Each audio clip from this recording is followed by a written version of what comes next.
క్రీస్తునందు ప్రియ సంగమా, ప్రభు అయిన యేసు నామమున మీ అందరికీ శుభములు. ప్రభు మనల్ని ఈ యొక్క దిల్షనగర్ ప్రాంతంలో చర్చ్ ఇక్కడ స్టార్ట్ చేసినప్పుడు 19 ఏళ్ళు మరి నిండిపోయినాయి. మరి 19 ఏళ్ల నుంచి వస్తున్న వాళ్ళు ఉన్నారు. మరి నేను ప్రత్యేకంగా వారిని అయితే పిలవలేకపోతున్నాను, కానీ ఉదయం మర్చిపోయాను. ఈరోజు కూడా 19 ఇయర్స్ నుంచి వచ్చిన వాళ్ళు ఈ చర్చ్కున్నారు, వస్తున్న వారు ఉన్నారు. వారిని బట్టి నేను దేవునికి ఎంతనో మహిమ చెల్లిస్తున్నాను. అటు కుటుంబాలు నమ్మకంగా ఫెయిత్ఫుల్గా ఈ చర్చికి వస్తూ ఈ చర్చ్ యొక్క మినిస్ట్రీలో వాళ్ళు పాలు పంపులు పొందొచ్చు, వాళ్ళు పాలి భాగస్థులై పార్ట్నర్స్ అయి దేవుడి రాజ్య విస్తరణ కొరకు దేవుడు ఒక సేవకుడిగా నాకు ఇచ్చిన ఈ దర్శనంలో వారు కొనసాగుతున్నారు. కనుక అట్టి ఫ్యామిలీస్కి మరి నిండు మనసుతో నేను వందనాలు తెలియజేస్తున్నాను. దాని విషయమై ఇంకొకసారి మనం ప్రత్యేకంగా మనము మరి 2 ఆరాధనలు ఒకేసారి జరిగినప్పుడు చూద్దాం. ఈ సమయంలో మనము దేవుడు తన బిడ్డల్ని పోషించి నడిపించేది వాక్యం చేత కనుక మరి దేవుడు మనకు వాక్యాన్ని ఇచ్చాడు. ఆది యందు వాక్యముడైన వాక్యము దేవుడై ఉన్నాడు కనుక మనం వాక్యం చేత పోషింపబడి వాక్యం చేత జీవిస్తూ వాక్యం చేత మన బ్రతుకులు కట్టుకోవటానికి మనందరం కూడా మరి మన చేతిలో పట్టుకునే ఇక బైబిలే పరిశుద్ధ గ్రంథము. మనం దీనిలో నుంచి న్యాయాధిపతుల గ్రంథం తీద్దాం. బుక్ ఆఫ్ జడ్జెస్, న్యాయాధిపతుల గ్రంథం తీసి దాంట్లో 4వ అధ్యాయం తీద్దాం. న్యాయాధిపతుల గ్రంథము 4వ అధ్యాయం తీసి ఇక్కడ కొన్ని మాటలు ఉన్నాయి. ఆ కాలమున అని చెప్పి మొదలవుతున్న ఈ యొక్క బైబిల్లోని ఈ యొక్క భాగము మరి ఇశ్రాయేలు యొక్క జీవితంలో దేవుడు వారిని నడిపిస్తున్నప్పుడు ఈ యొక్క భాగము న్యాయాధిపతుల గ్రంథంలో ఉన్నప్పుడు మనము ఏం అర్థం చేసుకుంటాము? న్యాయాధిపతుల గ్రంథం అన్నప్పుడు న్యాయాధిపతులు అంటే జడ్జెస్ కదా. ఈరోజు మనకు కోర్టులు ఉన్నాయి కదా, మరి సివిల్ కోర్టు, ఆ తర్వాత హైకోర్టు, సుప్రీంకోర్టు ఇలాగున ఉంటాయి, డిస్ట్రిక్ట్ కోర్ట్స్ ఉంటాయి. ఆ కోర్టులలో ఉండే జడ్జెస్ కాదు వీళ్ళు, ఇది గుర్తుపెట్టుకోండి. ఈ బైబిల్లో జడ్జెస్ అంటే వీళ్ళు అలాగున కాదు. ఈ బైబిల్లో జడ్జెస్ అనే పేరు పెట్టడానికి కారణము వాళ్ళు జడ్జ్ చేశారు కొంత, కానీ వారు ఇశ్రాయేలుకు ఒక కాలంలో వాళ్ళకు రక్షకులుగా ఉన్నవారు కనుక వాళ్ళ పేర్లు దేవుడు రాశాడు. ఇప్పుడు ఇక్కడ మనము స్వాతంత్ర యోధులం కాగలుగుతామండి? కాలేము, ఎందుకంటే స్వాతంత్రం వచ్చేసింది. స్వాతంత్రం రాకముందు 47కి బిఫోరు ఎవరైతే మన దేశం కొరకు పోరాడారో వాళ్ళే స్వాతంత్ర సమరయోధులు, అమరవీరులు. వారికి ఎంతో ఘనత ఉంది. వాళ్ళు ఇప్పుడు మనము ఏ దేశంతో మనకు స్వాతంత్రం ఉంది కదా. కనుక అలాగునే ఇశ్రాయేల్ అనే దేవుని ప్రజలు ఐగుప్తులో 430 ఏళ్ళు బానిసలుగా ఉన్నప్పుడు దేవుడు మోషేను పంపించి వాళ్ళని విడిపించి వాళ్ళని నడిపించినప్పుడు కొద్ది దూరం నడిపించినాక యెహోషువ వాళ్ళని తీసుకొని కనాను వాగ్దాన దేశంలోకి తీసుకెళ్ళాడు. అక్కడ వాళ్ళు స్థిరపడ్డాక వాళ్ళకు రాజు లేడు. వాళ్ళకు దేవుడు ఏ రాజును పెట్టలేదు వాళ్ళకు. ఎందుకనంటే దేవుడే వాళ్ళకు రాజు అయి ఉన్నాడు కనుక మనం ఇప్పుడు ఉన్నది డెమోక్రసీ, అదేమో థియోక్రసీ అంటే థియో అంటే గాడ్ కనుక దేవుడి పరిపాలన కింద ఉండేవాళ్ళు ఇశ్రాయేల్. కనుక అట్టి థియోక్రసీ సమయంలో దేవుడు వాళ్ళని పరిపాలిస్తున్న కాలంలో వాళ్ళ చుట్టూ కూడా కొన్ని దేశాలు ఉన్నాయి. అమోరీలు, కనాలీలు, పెరిజ్జీలు, ఎబూసీలు, గిర్గాషీలు, హిత్తీలు, హివ్వీలని కొన్ని రాజ్యాలు ఉన్నాయి. ఇప్పుడు మన దేశం చుట్టూ, మన రాష్ట్రం చుట్టూ వేరే రాష్ట్రాలు కదండి, మన దేశం చుట్టూ వేరే అట్లా ఉన్నాయి. కనుక ఆ ఇశ్రాయేల్ యొక్క రాజ్యం చుట్టూన్న అనేకులు ఆయా కాలాల్లో ఇశ్రాయేల్ మీద పడి యుద్ధం చేసి వారిని దోచుకొని, వారి సంపదను దోచుకొని, వారి యొక్క సమస్త కష్టాజితాన్ని తీసుకొని వాళ్ళని బానిసలుగా చేసుకునేవాళ్ళు. ఎందుకంటే వాళ్ళకు పవర్, మిలిటరీ పవర్. అలాంటి సమయంలో వీళ్ళకి ఏ రాజు లేడు కనుక ఇశ్రాయేల్కి ఏ రాజు లేడు. ఎవరు యుద్ధం చేయాలి? ఎవరు వారిని విడిపించాలి? అప్పుడు దేవుడు తన ఆత్మను ఇశ్రాయేల్లో కొద్దిమంది మీదకి పంపించి వాళ్ళు గొప్పగా లేచి ఆ యొక్క తన ప్రజలను ఆ యొక్క శత్రువుల నుంచి విడిపించినప్పుడు వాళ్ళను రక్షకులుగా దేవుడు పెడితే వాళ్ళు విడిపించేసి మళ్ళీ యుద్ధం చేసి వెళ్ళిపోయేవాళ్ళు. కానీ జనులంతా ఏం చేసేవాళ్ళంటే, అయ్యా నువ్వు మన పక్షంగా అంటే ఒక గొప్ప త్యాగంతో యుద్ధం చేసి మనందరినీ రక్షించావు, నువ్వు చాలా గొప్ప దేవుడి యొక్క శక్తి నీలో ఉంది కనుక ఒక పని చేయి, మాకు కొన్ని వివాదాలు ఉన్నాయి, మాకు డిస్ప్యూట్స్ ఉన్నాయి అని ఆయన దగ్గరికి తీసుకొని వచ్చి వాళ్ళు జడ్జిమెంట్ అడిగేవాళ్ళు, లేకుంటే తీర్పు. అట్లా ఈ న్యాయాధిపతులు అనే పేరు వచ్చింది వాళ్ళకు. వాళ్ళు ఒరిజినల్గా న్యాయాధిపతులు కాదు. వాళ్ళు పొద్దున్న లేస్తే వీళ్ళ యొక్క పంచాయతీలు తీర్చుకుంటూ కూర్చోవటానికి దేవుడు పెట్టలేదు వాళ్ళను. పరాయి శత్రు రాజ్యాల నుంచి విడిపించి వారిని కాపాడటానికి ఇచ్చారు. సో వీళ్ళకు న్యాయాధిపతుల కంటే అసలు పేరేం తెలుసా అండి? మసీహా అంటారు. ఉర్దూలో అయితే మెస్సయాలు. వీళ్ళు రక్షకులు, రక్షకులుగా దేవుడు వీళ్ళని పెట్టాడు కనుక అట్టి న్యాయాధిపతుల గ్రంథంలో దేవుడు తర్వాత వీళ్ళకి రాజుల్ని కూడా ఇచ్చాడు. తర్వాత వాళ్ళు అడిగారు న్యాయాధిపతుల కాలంలో, ఆఖరి న్యాయాధిపతి సమూయేలు ఉన్న కాలంలో, అయ్యా మాకు అందరిలాగానే రాజునంటే దేవుడు మనకు తెలుసు సౌలు రాజుని ఇచ్చాడు, దావీదుని ఇచ్చాడు. అలాగున రాజ్యం తర్వాత రాజ్యము సింహాసనం అంతా ఏర్పడింది. కానీ ఆ యొక్క న్యాయాధిపతుల కాలంలో ఎవరు రాజు లేరు, దేవుడే రాజు వాళ్ళకు. కానీ రక్షకులు, ఆ రక్షకులు ఇతరులకు తీర్పు తీర్చి లేకుంటే వాళ్ళ పంచాయతీలో వాళ్ళ గొడవల్లో వాళ్ళకు న్యాయం చేస్తే వాళ్ళకు న్యాయాధిపతులు ఉంది. కనుక ఇప్పుడు బైబిల్లో ఒక న్యాయాధిపతిని చూడబోతున్నాము. 4వ అధ్యాయం చూడండి. 4వ అధ్యాయంలో 4వ వచనం, ఆ కాలమున లప్పిదోతునకు భార్య అయిన దెబోరా అను ప్రవక్త్రి ఇశ్రాయేలుకు న్యాయాధిపతినిగా ఉండెను. ఒక స్త్రీ ఉంది, ఆమె ఎఫ్రాయిమీల మన్యమందలి రామాకును బేతేలుకును మధ్యనున్న దెబోరా సరళ వృక్షం క్రింద తీర్పుకై కూర్చుంట కద్దు, తీర్పు చేయుటకై ఇశ్రాయేలు ఆమె వద్దకు వచ్చుచుండిరి అని బైబిల్లో ఈమె గురించి రాయబడినప్పుడు, ఈమె ఒక స్త్రీ అని, ఆమె పేరు దెబోరా అని ఎంతోమంది క్రిస్టియన్స్ ఈ పేరు పెట్టుకుంటారు ఇప్పటికీ. ఆమె ప్రవక్త కాదు, ప్రవక్తి అని ఉంది బైబిల్ చేస్తుంది. So she is a woman. కనుక ఆ యొక్క ప్రవక్తి గురించి వచ్చినప్పుడు మరి బైబిల్లో స్త్రీలు ప్రవక్తలుగా ఉన్నారంటే ఈమెనే కాదు, మిరియాము కూడా బైబిల్లో ప్రవక్తనే. హన్నా ఆమె హుల్దా అనే ఆమె, కొంతమంది ప్రవక్తల పేర్లు బైబిల్లో ఉన్నాయి. వాళ్ళు స్త్రీలు, వాళ్ళు ప్రవక్తలుగా వాడబడ్డారు, ప్రవక్తలుగా దేవుడి యొక్క కార్యాన్ని నెరవేర్చారు. కనుక మరి ఇలాగున్న స్త్రీలు ప్రవక్తలుగా ఉన్నప్పుడు మరి స్త్రీ యొక్క ప్రవక్తిగా ఉండి ఆమె దేశాన్ని నడిపించడం కానీ అది చేయవచ్చా, నాయకత్వం వహించవచ్చు? అస్సలు కాదండి. ఇది బైబిల్ తేటగా చెప్తుంది. ఎందుకు చెప్తుందంటే, ఇశ్రాయేలీలకు దేవుడు కొంతమంది ప్రవక్తలను ఇచ్చినప్పటికీ కూడా వాళ్లను ఏలిక చేయటానికి, పరిపాలించడానికి దేవుడు ఏమీ పిలవలేదండి. ఇది మనం జ్ఞాపకం పెట్టుకుంటే మరి ఇది ఎందుకు నేను చెప్పాల్సి వస్తుందంటే, ప్రవక్తలు ఉన్నారు కదా అని బైబిల్లో చెప్పి దీన్ని వాడుకొని ఈరోజు మరి దేవుని యొక్క రాజ్యములో, ఆయన సంఘములో పరిపాలన చేయటానికి దేవుడు స్త్రీలకు హక్కు ఇవ్వలేదు. అది బైబిల్లో లేదు. కనుక ఎందుకు నేను చెప్తున్నానంటే, ఈ యొక్క ప్రవక్తి అనే దెబోరా ఆమె ఆ కాలంలో అవసరాన్ని బట్టి దేవుడు ఆమెను ప్రవక్తిగా పెట్టాడు తప్ప ఇశ్రాయేల్ రాజ్యాన్ని కానీ ఈరోజు సంఘాన్ని నడిపించడానికి ఉమన్ని దేవుడు ఎప్పుడూ పెట్టలేదు. నాయకులు దేవుని యొక్క సన్నిధిలో స్త్రీలు పరిచర్య చేయొచ్చు ఎంతో, కానీ వారికి నాయకత్వాన్ని, ఏలుబడిని బైబిల్ ఇవ్వలేదు. ఇది మీరు గమనించాలి. ఎందుకంటే ఇక్కడ వచ్చింది కనుక నేను చెప్తున్నాను. ఈరోజు స్త్రీని దేవుడు సంఘానికి కానీ అధికారిగా పెట్టలేదు, సంఘాలను నడిపించడానికి దేవుడు వాళ్ళకి. సో కానీ మన దౌర్భాగ్యం ఈరోజు ఎంతమంది లేడీస్ ఈరోజు చర్చెస్ నడిపిస్తున్నారు, అది పచ్చి బైబిల్కు వ్యతిరేకమైంది. నేనైతే అంటే మాలిన తనం అది బైబిల్ చెప్తుంది. ఎందుకంటే ఆ బైబిల్ ప్రకటించే ఆ స్త్రీలకు కూడా దేవుడు జ్ఞానం ఇచ్చాడు, లేక ఆ జ్ఞానాన్ని నశింప చేసుకొని ఈరోజు చర్చెస్ నడిపిస్తున్నారు. No, not at all. ఎందుకంటే ఈ బైబిల్ కొద్దిగా స్టడీ చేస్తే దేవుడు యాజకులను స్త్రీగా ఉంచాడా ఒక్కసారైనా? అహరోను కుటుంబంలో యాజకులు ఉండేవారు, స్త్రీ. వారు ఎప్పుడైనా బైబిల్లో యాజకులు అని దేవుని మందిరాన్ని, ఆయన యొక్క యెరూషలేం దేవాలయాన్ని కానీ కూడా ఒక స్త్రీ నడిపించిందా? అవుట్. దేవుడు పెట్టలేదు కదండి, ఆయన పెట్టలేదు, స్త్రీని పెట్టలేదు యాజకురాలుగా. కనుక అందరూ పురుషులే యాజకులుగా ఉన్నారని బైబిల్ చెప్తుంది. ఇక రెండవది, కొత్త నిబంధన వచ్చే వరకు ఇప్పుడు మారిపోయింది కదా అని చెప్పి, ఇప్పుడు లేదు అప్పట్లో కాదు కనుక స్త్రీలు నడిపించేవాళ్ళు కాదు, పురుషులు ఇప్పుడు స్త్రీలు పురుషులు ఇద్దరు సమానమే. యేసుక్రీస్తు యొక్క సంఘం కొత్త నిబంధన కనుక మార్చారంటే నేను అది కూడా వీలు పడదు. ఎందుకంటే యేసు ప్రభు తన రాజ్యాన్ని, తన యొక్క సంఘాన్ని అధికారంగా ఇచ్చినప్పుడు 12 మంది అపోస్తులను ఇచ్చాడు. ఎంతమందిని ఇచ్చాడు? మరి 12 మంది అపోస్తులు ఉంచండి. యేసు ప్రభు ఎంత ఆ యొక్క పురుష పక్షపాతి, స్త్రీలను తక్కువ చూసేవాడని ఈ యేసు ప్రభు మీద కూడా దుమ్మేస్తున్నారు. ఈరోజు దిక్కుమాలిన అజ్ఞాన గాడుదులు ఈరోజు యేసు ప్రభు మీద వేస్తున్నారు. యేసు ప్రభు కూడా అంట స్త్రీలకు ఆయన ఇది కాదని. ఎంత అవమానకరం! ఎంత యేసు ప్రభు పెట్టలేదండి. ఆయన ఒకవేళ ఆయన అంటే పక్షపాతం లేకుండా నా దగ్గర 12 మంది కదా కనుక ఉమెన్స్ కోటా ఉండాలి కదా.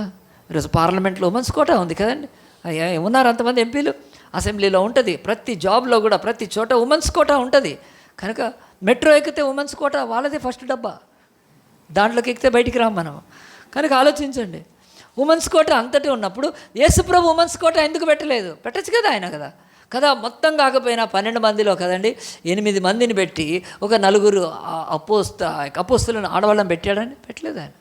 సో ఇది బైబిల్లో ఉన్న టీచింగ్, ఇది ఎవ్వరూ ఈ దిక్కుమాలిన ఆ సేవకులు ఎవరైతే స్త్రీలు సంఘాలు నడిపిస్తున్నారో వాళ్ళ గతి వదిలేచ్చే అక్కడికి వెళ్ళేవాళ్ళు ఇంకా దిక్కుమాలిన వాళ్ళకు వాక్యం తెలియదు, వాళ్ళకు బైబిలో తెలియదు. కనుక బైబిల్ చెప్తుంది ఎట్టి పరిస్థితి దేవుడి యొక్క సమయంలో స్త్రీలు సేవ చేయొచ్చు, పరిచర్య చేయొచ్చు, ఎన్ని చేసినా కానీ యేసు ప్రభుతో పాటు అపోస్తుతో పాటు ఎంతోమంది స్త్రీలు ఉన్నారు పరిచయం. But God has never given them authority. దేవుడు ఇవ్వలేదు కనుక. ఇది బైబిల్ చెప్తున్న సత్యం కనుక. ఈ లోక సంబంధంగా స్త్రీలకు కదా పక్షపాతము, ఫెమినిజం తీసుకొచ్చి మాట్లాడితే దేవుడు అంటాడు ఎవరి దగ్గర మాట్లాడు, దేవుడి దగ్గర మాట్లాడు. స్త్రీని సృష్టించింది ఎవరు? ఎవడు సృష్టించాడు? ఈ ఫెమినిజం లేవనెత్తినోడా? ఈ ఉమెన్స్ కోటా ఉన్నాడు? ఎవరికైనా చెప్పండి. అసలు ఈరోజు డాక్టర్లే చదివి అసలు బాడీలో ఎంత ఉంది ఏం తెలియదు అసలు. సో ఈ యొక్క బాడీని అంతా స్టడీ చేశారు. మరి స్త్రీని సృష్టించిన దేవుడికి నువ్వు వచ్చి చెప్తున్నావు ఆ స్త్రీని సరిగ్గా మంచిగా చూడాలని? సమానం. బైబిల్ అయితే చెప్తుంది. అట్లని పురుషుడు ఆయన సుపీరియర్ కాదు, స్త్రీ ఇన్ఫీరియర్ కాదు. ఈ ఇన్ఫీరియారిటీ సుపీరియారిటీ మానవులు తీసుకొస్తున్నారు దేవుడి దగ్గర. దేవుడు అంటున్నాడు, ఇదిగో భార్యాభర్తలు ఇద్దరు కూడా పురుషుడు ఆయన జీవంలో పాలిభాగస్తులు, ఎప్పుడు కాదు. కానీ దేవుడు అన్నాడు లీడ్ చేస్తున్నప్పుడు మాత్రం, హెడ్షిప్ మాత్రము దేవుడు ఆయన పురుషులకు ఇచ్చాడు కనుక. ఇది బైబిల్ చెప్తున్న సత్యాన్ని ఎత్తి కదండి ఎక్కడో పడేసేసి స్త్రీలు పాస్టర్లు అయితే ఈరోజు హైదరాబాద్లో ఎంతమంది తగలబడ్డాయి? చాలామంది తగలబడ్డాయి. అంటే యూట్యూబ్లో కనిపిస్తాయి కదండి. వాటి గుండుగుర కొడికారు ఒక ఆయన కదండి. సో ఇలాగున్న బైబిల్ చెప్తుంది ఎట్టి పరిస్థితుల్లో లేదు. స్త్రీలు ఎంతో గొప్ప పరిచర్య చేయొచ్చు, but not the leadership, headship దేవుడు ఇవ్వలేదు. ఆ దేవుడికి మనం పోయి పాఠాలు నేర్పించక్కర్లేదు కదండి. దేవుడు సంఘానికి కూడా పౌలు వెళ్ళి సంఘాలు స్థాపిస్తే అక్కడ స్త్రీలను పెట్టలేదు, పురుషులను పెట్టాడు ఆయన. స్త్రీ బలహీనమైన ఘటమని తెలుసు కనుక దేవుడికి. ఇంకా నేను ఎప్పుడన్నా కావాలంటే ఈ స్క్రీన్ మీద వేసి అన్ని ఆ డాక్టరీన్, ఇదొక డాక్టరీన్. ఇది ఈరోజు చర్చ్ కూడా దీంతో కూడా పోరాడాల్సి వస్తుంది, తగలబడుతుంది. ఎందుకంటే స్త్రీలు పాస్ట్రమలు అయిపోయి కదా పోనీటోళ్ళు వేసుకుని టింగు టింగు టింగు మన వాక్యాలు చెప్తూ సర్వనాశనం చేస్తున్నారు. అంత్యకాలపు సంఘంకి వచ్చేసాం మనం. సో ఈ మాటలు ఎందుకు చెప్తానంటే, దెబోరా ప్రవక్తి కానీ ఆమె లీడ్ చేయలేదు ఇశ్రాయేల్ అని గుర్తుపెట్టుకోండి. అది కూడా నేను చూపిస్తాను ఇప్పుడు. She though a great prophetess, she never tried to dominate the male, she never tried to take a lead for the Israelites. ఆమె దెబోరాను దేవుడు ప్రవక్తిగా పెట్టాడు, ఆమె ప్రవక్తి పనిచేసింది. కానీ దేశానికి కావాల్సిన లీడ్ ఏదైతే ఉందో ఆమె తీసుకోలేదు, ఆమె లీడ్ తీసుకోలేదు. కనుక ఈరోజు ఎవరైనా కదా, ఝాన్సీ రాణి తెలుసా మనకు? కత్తి పట్టుకొని పోవచ్చు అండి. సమ్మక్క సారక్క లేదా కదా, ఇప్పుడు మన కేసీఆర్ కూతురు కవిత లేదా, ఇట్లా కాలు ఇట్లా తన్ని మమత ముందుకు వెళ్ళట్లేదా బెంగాల్లో? వెళ్ళండి నాయన, మీరు ఎక్కడన్నా వెళ్ళండి. Not the church, it's a Kingdom of God. ఇది దేవుడి యొక్క ఆజ్ఞ ఉంటుంది కనుక. స్త్రీలు పెట్టిన సంఘాలు కానీ, స్త్రీలు నడిపిస్తున్న సంఘాలు కానీ, it's not a biblical church. ఆ సంఘంలో దేవుడు పురుషుడు నడిపించాలి కనుక. దేవుడు అన్నాడు మరి పురుషులు లేకపోతే దేవుడు ఇచ్చుకుంటాడు, నీకేం బాధ కదా. దేవుడు అంటున్నాడు దెబోరా అనే ప్రవక్తి ఉన్నంత మాత్రాన, ఇంకా వేరే వాళ్ళు ఆడవాళ్ళు ఉన్నంత మాత్రాన దేవుడు చర్చ్ హెడ్షిప్ ఇవ్వలేదు. బైబిల్లో ఒక్కసారి ఒక్క యాజకురాలు పేరు చూపించండి నాకు, ఒక్క అపోస్తుల పేరు చూపించండి బైబిల్లో ఉందేమో. లేదు కనుక దేవుడు ఇవ్వలేదు. అది కనుక దేవుడు ఇవ్వంది మానవులు చేస్తూ అది కరెక్ట్ అని చెప్పుకునే ఆ యొక్క భయంకరమైన దిక్కుమాలిన ఆ సంఘాలకు, ఆ స్త్రీలు నడిపించే సంఘాలకు వెళ్ళేవాళ్ళు దేవుడు చెప్తాడు, వాళ్ళు వినందుకు అక్కడ చెప్తాడు కనుక దయచేసి గుర్తుపెట్టుకోండి. ఈ యొక్క దెబోరా ఆమె అలాంటి లీడ్ తీసుకోలేదు. ఏం చేసిందో చూడండి. తర్వాత దెబోరా ఆ తర్వాత ఆమె గురించి చెప్తున్నాడు కదా, ఆమె ఎక్కడ కూర్చునేది? సరళ వృక్షం కింద కూర్చునేది. ఆ తర్వాత ఎక్కడుండేది? ఆమె ఎఫ్రాయిం మన రామాకును బేతేలుకు మధ్యలో వచ్చి కూర్చునేది. అక్కడ ఆమె తీర్పు తీరుస్తుంది. అలాంటి తీర్పు తీరుస్తున్న సమయంలో ఆమె దేశానికి లీడర్, ఆమె పెద్ద నాయకురాలు. ఆమె ఇంకా ఏమీ లేదు అసలు, బైబిల్లో స్పష్టంగా ఉంది. ఆ రోజు ఆమె నఫ్తాలి కెదేశ్ లో నుండి అబీనోయోము కుమారుడైన బారాకును పిలువనంపించి అతనితో ఇట్లా, నీవు వెళ్ళి నఫ్తాలీలతోనూ జబూలీలలోను 10,000 మంది మనుషులను తాబోరు కొండేందుకు రప్పించుమో, నేను నీ దగ్గరికి యాబీను సేనాధిపతిని సిసేరాను, అతని రథములను, అతని సైన్యమును కీషోను ఏటి యొద్దకు కూర్చి నీ చేతికి అతన్ని అప్పగించదనని ఇశ్రాయేలు దేవుడైన యెహోవా సెలవిచ్చి ఉండలేదా అని దెబోరా చెప్తుంది. దేశం మీద ఒక పరిస్థితి ఉంది. అది ఏమిటంటే, ఈ దేశాన్ని ఆ యొక్క కనాను రాజైన యాబీను వాడు బాధ పెడుతూ, వాడి సైన్యాధిపతి సిసెరాని ఉండేవాడు, వాడు బాధ పెడుతున్నప్పుడు దేవుడు అతన్ని జయింపచేయటానికి, ప్రజలకు విడుదల ఇవ్వటానికి దేవుడు ఆల్రెడీ బారాకుని పెట్టాడు. కానీ బారాకు ఏం చేస్తున్నాడంటే వెళ్ళట్లేదు. దేవుడు మళ్ళీ దెబోరాకు బయలుపరిచాడు. దెబోరా వెళ్ళి బారాకు చెప్తుంది, దేవుడు మనతో చెప్పి ఉండలేదా సిసేరా మీద మనకు అది ఆ యొక్క జయమిస్తాడని? నువ్వు లేవాలి, ఇంకా కూర్చోకూడదని చెప్పి వచ్చి అతనికి ప్రేరణిస్తుంది, ప్రోత్సాహాన్ని ఇస్తుంది. దేవుడు చెప్పిన మాటను గుర్తు చేస్తుంది తప్ప వచ్చి చేతగానోడా నువ్వు వెళ్ళవా దేశానికి యుద్ధం మీద లేదా, నువ్వేం దేవుడి మాట వినవా అని ఒక ప్రవక్తిగా గద్దించి చేసి కదా, నువ్వు రా వెనకరా నేను నువ్వు వెనకరా నేను ముందు పోతా అనలేదండి. She didn't take. ఆమెకు తెలుసు దేవుడు తన ఇశ్రాయేలు రాజ్యాన్ని దేవుడు ఆయన పురుషుల చేత కదా, మోషే యెహోషువల చేత నడిపించుకున్న దేవుడు ఇప్పుడు మళ్ళీ నడిపించుకుంటాడు. నేను ఒక ప్రవక్తిని మాత్రమే, నేను స్త్రీని కనుక రాకని ఆనాడు నా బరాకుకు చెప్తుంది అంతే. అంటే బారాకు కూడా బయలుపరిచాడు దేవుడు. బారాక్ అనే యొక్క న్యాయాధిపతికి, ఇప్పుడు మనం సంసోన్ అంటే న్యాయాధిపతి అందరికీ తెలుసు కదా, అట్లా బారాకు న్యాయాధిపతి సంసోన్ కంటే అతడు లేచి వెళ్ళాలి దేవుడు, కానీ అతడు సంశయిస్తున్నాడు. అతడు ముందుగా తీసుకోవట్లేదు కనుక దెబోరా ఇశ్రాయేల్ రాజ్యాన్ని నడిపించలేదు. ఆమె లీడింగ్ తీసుకోలేదు కదండి. పురుషుడిని పక్కన పెట్టి కదా ఆమె ముందుకి మగరాయుడిలాగా వెళ్ళిపోయిన ఒక దేవుడి చేత మరి శిక్షింపబడ్డ ప్రవక్తి కాదు. ఆమె దేవుడి మాటకు లోబడి దేవుడి యొక్క సన్నిధిలో తన పరిధులు ఎరిగినదై బారాకు చెప్తుంది. బారాకు ఏం చేయాలి? ఇప్పుడు లేచి వెళ్ళాలి. అంటే దేవుడు అంటున్నాడు స్త్రీ కాదు, బారాకు ద్వారానే దేవుడు ఆ యొక్క జయం ఇవ్వటానికి ఇష్టపడ్డాడు, జయం ఇవ్వటానికి. కనుక అప్పుడు బారాకు ఏం చేయాలి? ఈ ఒక్క మాట గుర్తుపెట్టుకోండి, దెబోరా వెళ్ళలేదు యుద్ధం చేయడానికి, కానీ బారాకే వెళ్ళాలి. కనుక ఆ తర్వాత రప్పించమని చెప్పినప్పుడు దేవుని యొక్క వాక్యం చూడండి 8వ వచనంలో. అప్పుడు బారాకు అంటున్నాడు, నీవు నాతో కూడా వచ్చిన ఎడల నేను వెళ్ళదను, కానీ నీవు నాతో కూడా రాని ఎడల నేను వెళ్ళనని ఆమెతో చెప్పాను. అరే ఇదేంటిది? ఒక మగతనై ఉండి అతను ఏం చేస్తున్నాడు? నువ్వు రాకపోతే నేను కదా. ఎక్కడైనా చీకటి ఉందనుకోండి, ఎవరైనా భర్త అన్నాడు అనుకోండి, నాకు చీకటి ఉందని భార్యని రమ్మంటే వాడు ఇదేంటి రా అనుకుంటుంది అంటే అంత ఎట్టి పరిస్థితులుగా చీకటి ఇక్కడ ఉంది, చీకటిగా ఉంది అండి, మీరు రండి అని చెప్పి పురుషుడిని అడతారు. మరి ఇక్కడ ఇట్లా బైబిల్లో రాయబడ్డప్పుడు ఇది ఎట్లా ఉందండి? బారాకు తను ఒక స్త్రీని రమ్మని అడుగుతున్నాడు కదా.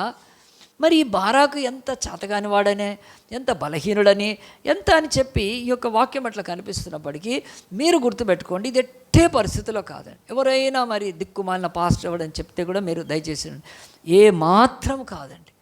బారాకు ఇక్కడ ఒక స్త్రీ నాతో వస్తే నాకు ధైర్యము, ఒక స్త్రీ నాతో వస్తేనే నేను యుద్ధం చేస్తానని అంటున్నది. ఆ మాట ఎట్టి పరిస్థితుల్లో మన సొంత అవగాహనలో పనికి మాలిన సేవకులు అని చెప్తే తీసుకోవద్దు దయచేసి గుర్తుపెట్టుకుని. బైబిల్ చెప్తుంది బారాకు దేవుడి యొక్క గొప్ప సేవకుడు అన్నాడు, గొప్ప న్యాయాధిపతి ఆయన పేరు ఇక్కడ కాదు, హెబ్రీ పత్రిక తీయండి, హెబ్రీ పత్రికలో ఉంటుంది. హీరోస్ ఆఫ్ ఫెయిత్ పేరులో మరి బారాకు పేరు ఒక పిరికివాడైతే, ఒక అవిధేయుడైతే, ఒక అంటే ఆడవాళ్ళ మీద డిపెండ్ అయ్యేవాడైతే దేవుడు ఎట్లా రాస్తారండి? హెబ్రీ పత్రిక 11వ అధ్యాయం తీయండి, నేను చదువుతాను చూడండి 30 నుంచి. విశ్వాసం బట్టి 7 దినాలు ప్రదక్షిణ చేయబడిన తర్వాత ఎరికో గోడలు కూలెను. విశ్వాసం బట్టి రాహాబు వేశ్య వేగుల వారి సమాధానంగా చేర్చుకుని అవిధేయులతో కూడా నశించిపోయాను. హీబ్రూస్ 11:32. ఇకను ఏమి చెప్పుదును? గిద్యోను బారాకు. గట్టిగా చెప్పట్లు కొడదామండి. బారాకు పేరుంది ఇక్కడ, ఖచ్చితంగా ఉంది బారాకు పేరు.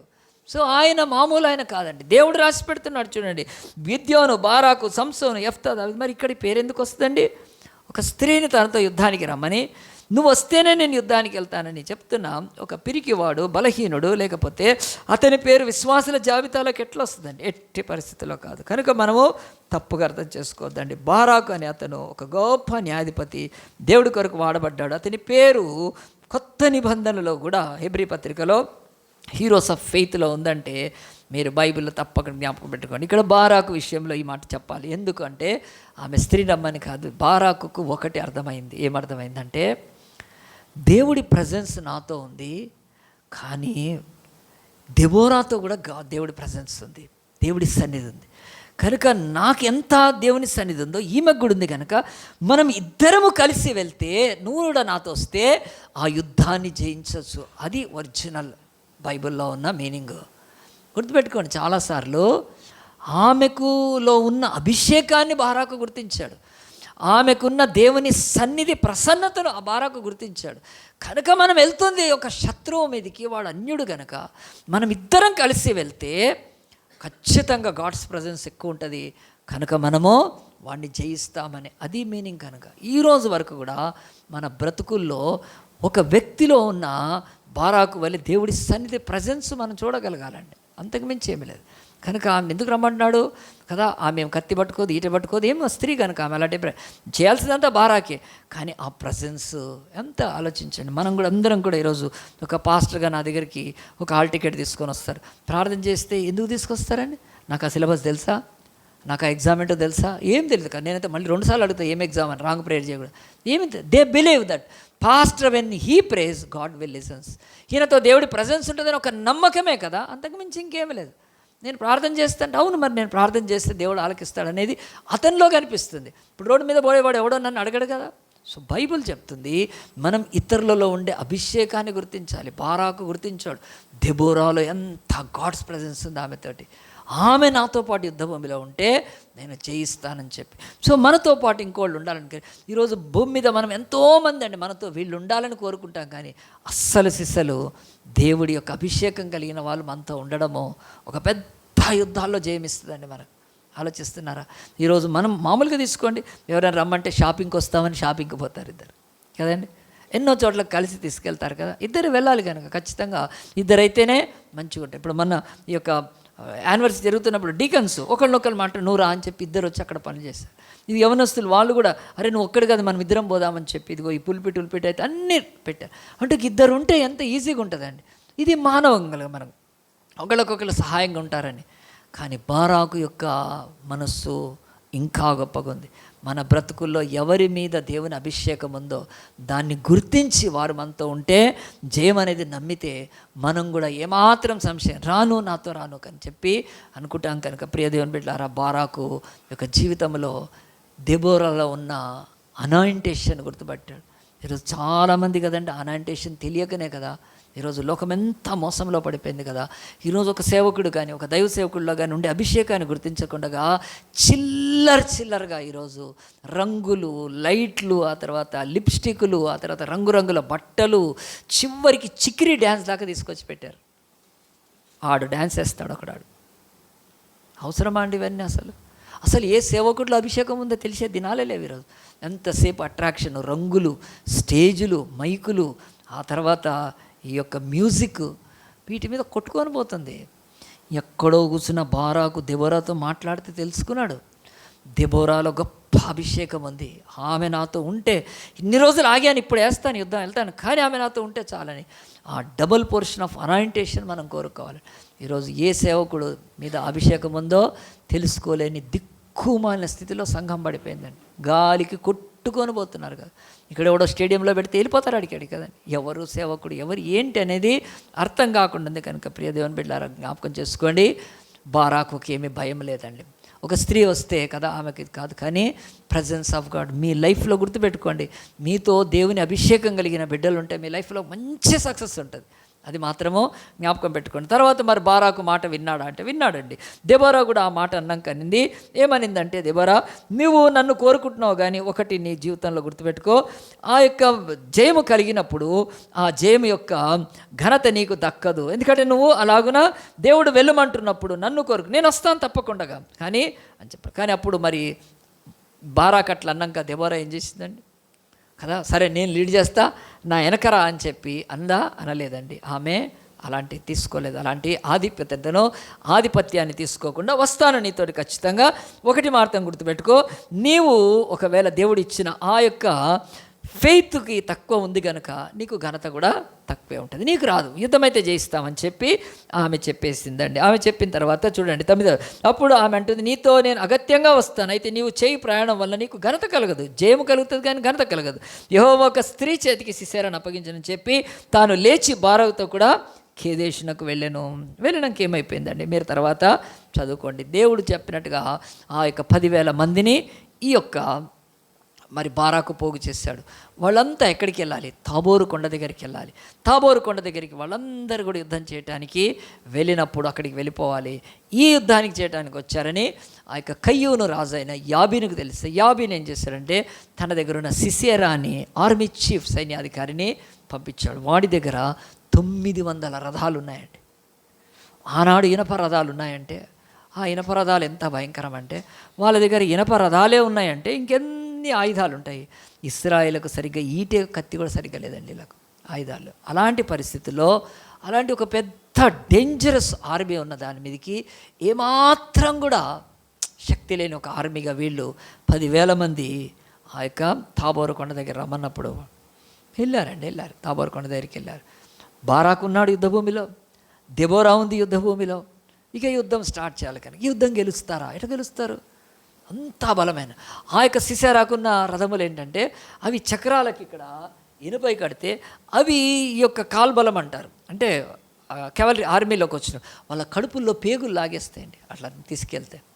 ఇట్లా తీసుకెళ్ళగానే కరెక్ట్గా ఇక్కడ అవి తిరిగి పేగులు బయటపడిపోయి చచ్చిపోతారు. సో భీకర యుద్ధాలు చేసేవాడు సిసెరా వాడు కనుక. ఈ యొక్క బైబిల్ కాక యుద్ధ గ్రంథాలని వేరుగున్నాయి వీళ్ళ విషయం. సో అలాంటి ఒక క్రూరుడు, మూర్ఖుడు, అలాంటి యొక్క భయంకరమైన పరాక్రమవంతుడైన సిసెరా మీదికి వాడి 900 రథాల మీదకి కానాడు ఇశ్రాయేలు పోయారండి. చేశారు పని చేసి వెళ్ళిన తర్వాత యుద్ధం ఎట్లా గెలుస్తాం, ఏం చేస్తాం అనుకుంటే బైబిల్ చెప్తుంది చూడండి, కింద చదువుతాను.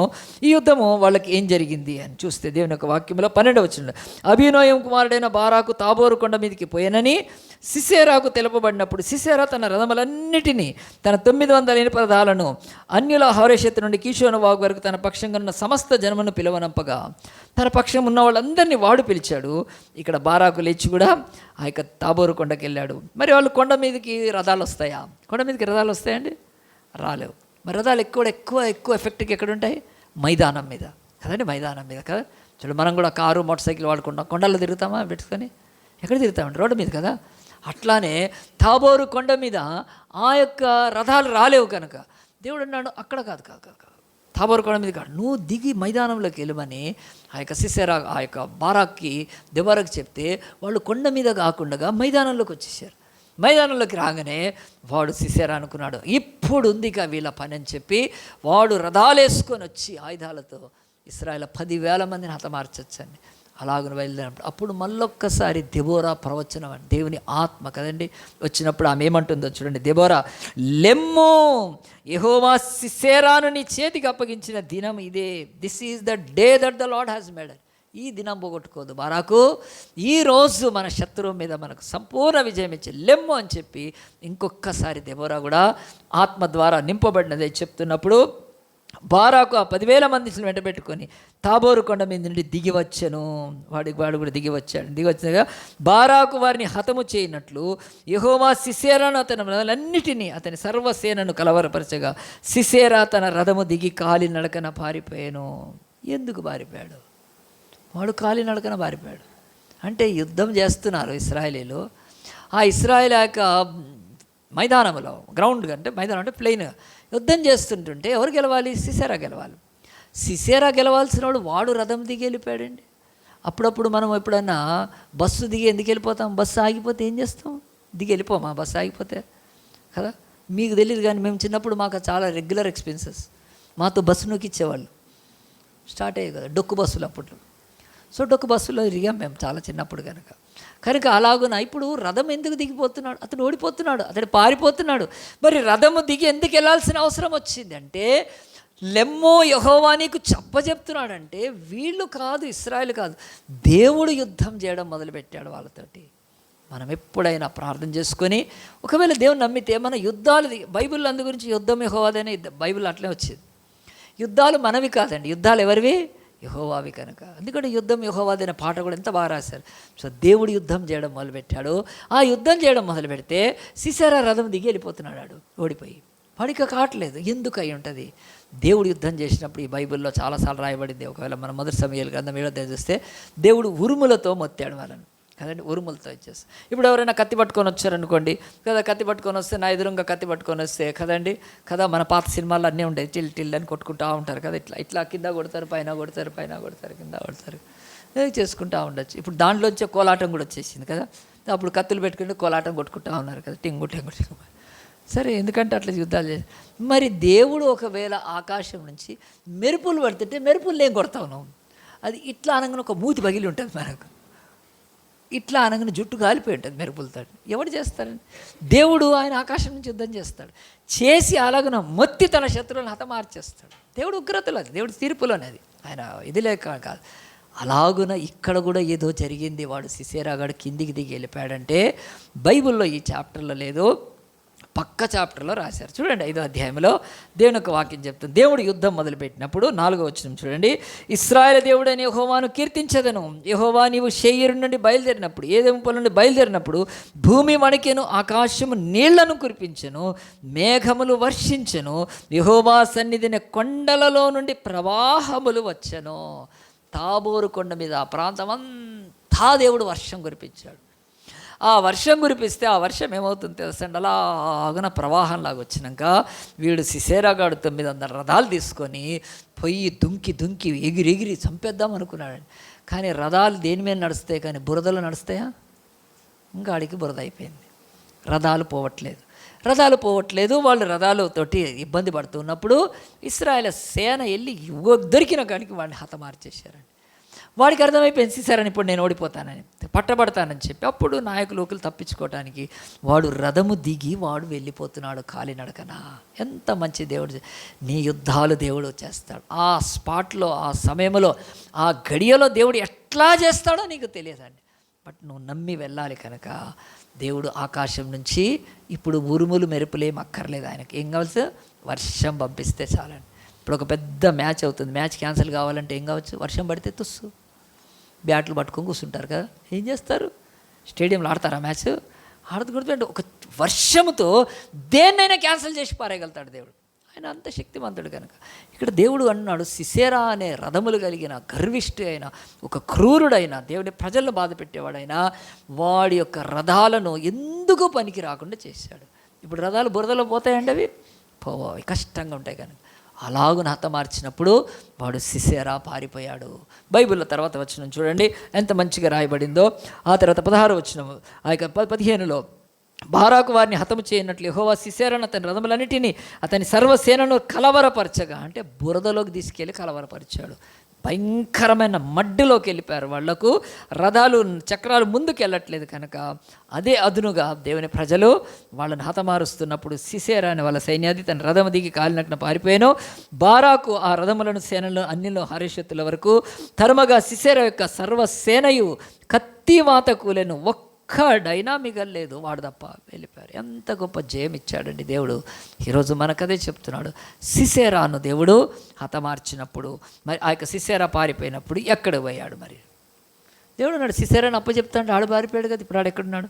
వాడు సిసేరా లేచి యుద్ధ భూమిలో నుంచి అక్కడ ఇంకొకళ్ళు ఉన్నారు, అది బైబిల్లో ఇంకా కొంచెము మీరు ముందుకు వెళ్తే మోషే మామ హోబాబు అని చెప్పి జత్రోనే ఉండాలి, వాళ్ళ బంధువులైన వాళ్ళు కనాను ఈ రాజుతో, ఈ సిసేరా వాళ్ళతో వాళ్ళు ఏం చేశారంటే శాంతి సమాధానం ఒప్పందం చేసుకున్నప్పుడు అతడు ఏం చేశారంటే అక్కడ ఈ ప్రాంతంలోనే ఒక గుడారం వేసుకున్నాడు. అంటే వాళ్ళు వేరుపడిపోయి గుడారం వేసుకున్నాడు. ఆ వాక్యం ఎక్కడ చూడండి, ఈ యొక్క 4వ అధ్యాయంలో మీకు చూపిస్తాను నేను. దేవుని యొక్క వాక్యంలో ఇక్కడ రాయబడి ఉంటుంది, అది ఎక్కడ ఉందో చూడండి. దీని యొక్క 11వ వచనం, దెబోరాయు అతనితో కూడా పోయాను, అంతకులోగా కయ్యూనుడైన హేబేరు మోషే మామైన హోబాబు సంతతి వాడైన కయ్యూనుల నుండి వేరుపడి కేదేషు వద్దనున్న జేనన్నీములోని మస్తిక వృక్షం కింద తన గుడారం వేసుకొని ఉండెను అని బైబిల్ చెప్తుందండి. ఈ యొక్క కొంతమంది వాళ్ళు ఒక వేరు నుంచి వేరుపడి అక్కడ ఉన్నప్పుడు అప్పుడు సిసేరా గుర్తొచ్చింది, ఈ కేదేషు దగ్గర మాతో సమాధానంగా ఉన్నవాళ్ళు కదండి. ఇప్పుడు మనం ఒక ఊరిలోకి వెళ్తాం, ఏదైనా సిటీకి వెళ్ళాం అనుకోండి, ఆ సిటీలో మనకి ఎవరున్నారో తెలిస్తే అక్కడికి వెళ్తాం కదండి, అట్లీస్ట్ కదా, మనకు మంచి రిలేషన్ ఉంటే ఇట్లా నేను హైదరాబాద్ వచ్చాను, మీరు కుకట్పల్లిలో ఉంటారు, దిల్షనాలో ఉంటారు నేను అని మాట్లాడుకొని వస్తారు, మన ఇంటికి వస్తారు కదా వేరే వాళ్ళు. అలాగున సిసేరాకు ఒకటి తెలిసింది, ఇక్కడ హేబేరు ఉన్నాడు, అతడు మాతో సమాధానం, అతని దగ్గర వెళ్ళి దాక్కోవచ్చు అని చెప్పి ఆ కేదేశ్ అనే యుద్ధ భూమిలో నుంచి ఆ ప్రాంతానికి వెళ్ళాడని బైబిల్ చెప్తుంది. వాడు నడుచుకుంటూ వెళ్ళిపోయాడు. నడుచుకుంటూ వెళ్ళినాక ఏం జరిగిందో చూడండి. 17వ వచనంలో, హాసోరు రాజైన యాబీనుకునకు కయ్యూనుడైన హేబేరు వంశస్థులకు సమాధానం కలిగి ఉండెను కనుక సిసేరా కాలినడకన కయ్యూనుడకు హేబేరు భార్య అయిన యాయేలు గుడారంనకు పోయాను. ఆలోచించండి, ఎందుకు అతడు హేబేరు గుడారానికి వెళ్ళలేదు, వాళ్ళ భార్య అయిన గుడారానికి వెళ్ళాడు? సో ఆనాడు భార్యకి భర్తకి వేరు గుడారాలు ఉండేవండి. అబ్రహాం గుడారం వేరు, షారా గుడారం వేరు కనుక అట్లా ఉండేది కనుక స్త్రీలు పురుషులకు ఆ యొక్క మరి అలాంటి ఒక మంచి గెస్చర్ ఉండేది, ఆ మర్యాద ఉండేది. ఇప్పుడు అంతా పోయింది కనుక కదా, ఎవడైనా ఇంట్లోకి పోతే భార్య కాళ్ళ మీద కాలు పెట్టుకొని కూర్చొని ఉంటుంది కదా, భర్త కాకుండా.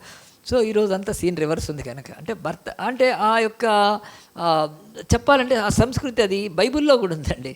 కాదు, స్త్రీలు ఎక్కడ ఉండాలో పురుషులు ఎక్కడ ఉండాలో ఉండే ఒక స్థలం ఉంది కనుక ఇక్కడ హేబేరు గుడారానికి వెళ్ళలేదండి. హేబేరు గుడారం వేరు, అతని భార్య యాయేలు గుడారం కూడా వేరుగా ఉంటుంది.